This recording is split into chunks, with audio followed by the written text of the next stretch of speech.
Welcome back everyone. Today we're going to be making pesto pasta from scratch. No store-bought jars and no shortcuts. Just fresh, vibrant flavour in every single bite. We'll walk through every step and I'll answer some of the most common questions about pesto along the way. What kind of nuts you can use, how you can keep it beautiful and green like this, and ultimately why you never want to buy store-bought pesto ever again. Right, so this is what you're going to need to make the most amazing pesto ever. I've got a bunch of basil here that we're going to take about 40 leaves off. 30 grams of olive oil that we're going to slowly drizzle in, half a teaspoon of salt, quarter of a teaspoon of freshly cracked black pepper, 2 cloves of garlic, 20 grams of pine nuts, 20 grams of Parmesan here, and I've got some pasta here, just a few large shells that I'm going to use to make the pasta later.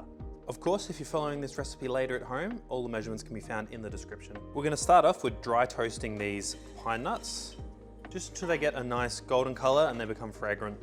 Not too long, we don't want them to burn.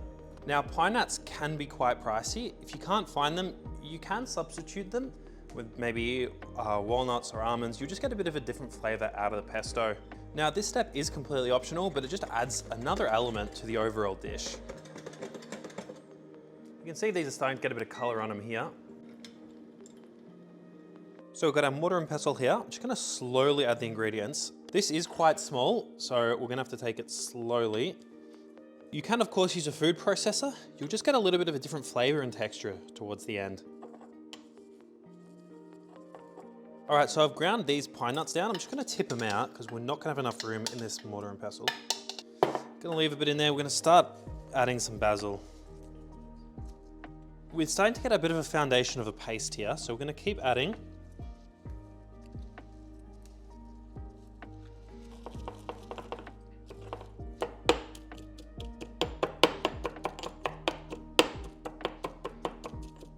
Once again, if you don't have that much time, you can use a food processor. Just enjoy doing this because it adds a little bit of fun to the cooking process. Start to add a little bit of your oil when you're done with the basil.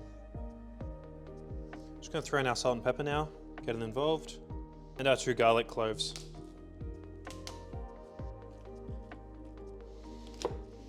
Truly smells like some of the best pesto I've ever had. If you've got a small mortar and pestle here, you're going to want to wipe down the edges, try to get everything as close as you can in because it's going to come up over the edges inevitably. Going to add a little bit more of our pine nuts here and a touch more oil. Look at that vibrant color we got in there. Add a little bit of our cheese. If you happen to find your pesto turning brown, don't worry, just a bit of natural oxidization. You can put a squeeze of lemon juice in there just to stop it from going brown. Now, I'm running out of space here, so I'm just gonna move it all across to one of the bowls I have here. A little bit unorthodox, perhaps not traditional, but it's what we gotta do. It's starting to dry up here. Just gonna add a touch more oil.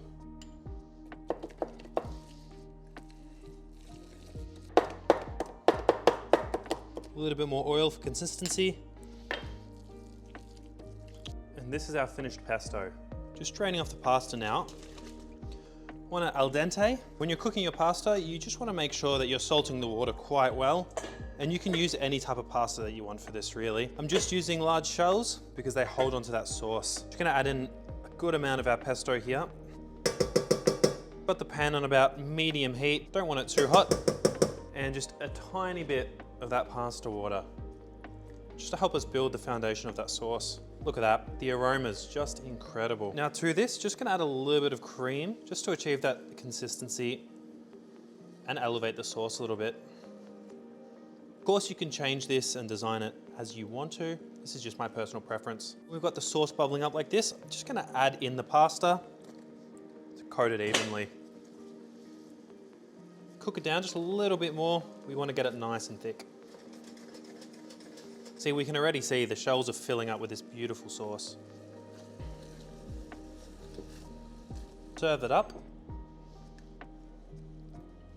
Get all that beautiful sauce that we've been making. Fresh Parmesan on top, without grating off your fingers. And garnish with some fresh basil. And that's it. Fresh, homemade pesto pasta that tastes better than anything you can buy in the store. You got leftover pesto? Add it to a jar. You can keep this in the fridge for quite a while. Now we've got all the pesto in here, we can just top it with a little bit of olive oil. That'll help it keep in the fridge. Lid on. As our homemade pesto. If you found this helpful, please give it a thumbs up and hit that subscribe button because we've got plenty more content to come. If you've got any questions about pesto, drop them in the comments below and I'd love to help you out.